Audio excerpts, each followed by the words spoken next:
Hey guys, my third video for the night, or early morning, I guess, depending on what part of the country you're in. I wanted to do kind of like a quick tour of my little shop here, my garage, my shop. I know a lot of guys do that, so I kind of want to show you what I have to work with and how things end up the way they do and why they do. So let me give you a quick tour. We'll start on the left here and work ourselves from 360 degrees and see how it goes. Hopefully I can get it within 10 minutes. So start over here. I got my little shelf that I built with some glue and oil and zip ties and some material that I've cut up for making some micarta. Funny, I chopped that all up, got all excited, and since I've been making micarta, I've only used a little bit of it because I keep getting this other stuff that I want to use. And I've got my little Craftsman set up here, my Craftsman rotary tool, wannabe Dremel. I just got the little stuff for that. I've got a few things for it. I actually want to get a real Dremel 4000 here pretty soon, hopefully. It's got the variable speeds on it. Comes with a bunch of extra stuff. But let's move on here real quick. Oh, up here I've got probably my first real knife that I ever got. Let's see if I can get this open without cutting myself. Sorry. This is a Forstner that I got, chef's knife, for graduating chef school, the local college around here. If you can see, it's got an engraving on it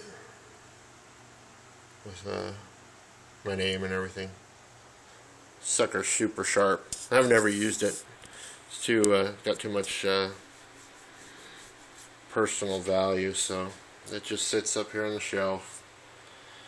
Let's keep moving. My light there that I use. My board with all my stuff on it. Put that pegboard up recently so I wouldn't have everything laying around. Got my Craftsman drill. Got a few of these quick squeeze clamps. Yeah, I know they're cheap, but you know what? They're cheap. I don't have much money to work with right now, and they're quick. When you're working with micarta, you gotta cinch that stuff down quick. Got a few C-clamps my dad gave me. Got my protection. Got a few different eyeglasses. Keep stuff out of my eyes. A little quick grip I bought recently. Some drum sanders I just bought. I'll show you why in just a minute. Keep some of my belts up here. Keep the old ones over there. Got my blue tape, my epoxy for my handles. Yes, that is a pink brush, and yes, it's my daughter's. It works really well for getting the dust off of my sander and stuff. She's not old enough to know it's missing. My measuring stuff and my coping saw. Use that coping saw for a lot of stuff. It works really well. 600 grit emery paper works good. My little multiple angle vise here that I got really cheap. I'll explain a little bit of that in a second. Toolbox. Everybody's got their toolbox. Bunch of wrenches and everything. Sorry if this video's a little shaky, guys.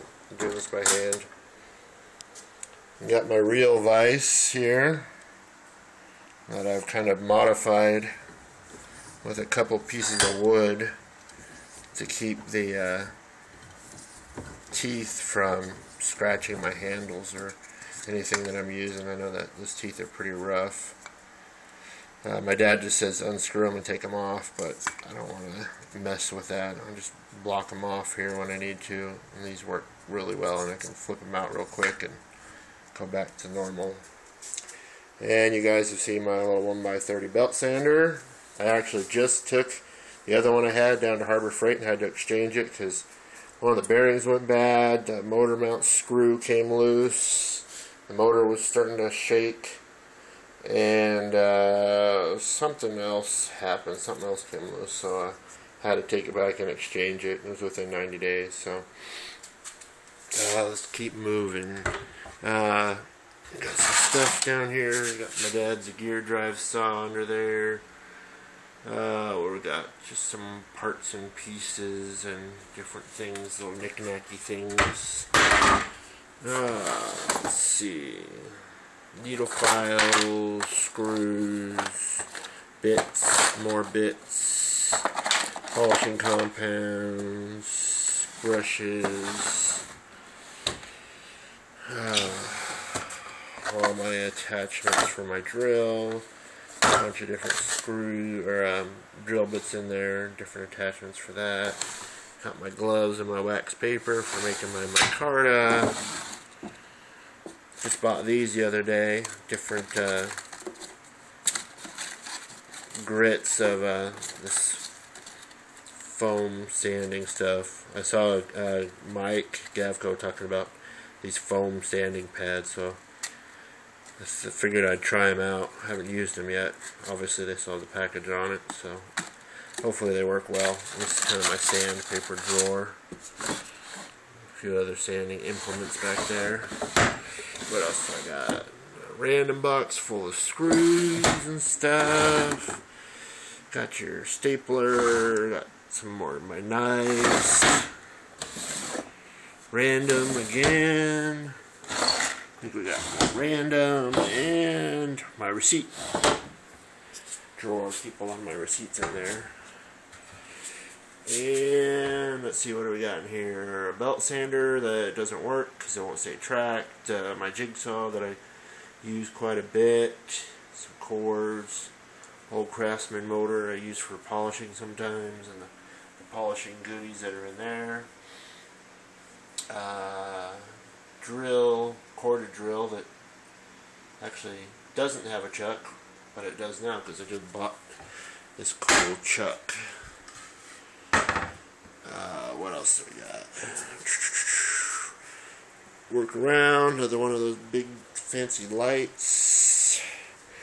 If you guys watched my earlier video, you saw what I'm going to do with my paper and the felt here. I got my paper cutter Dad gave me to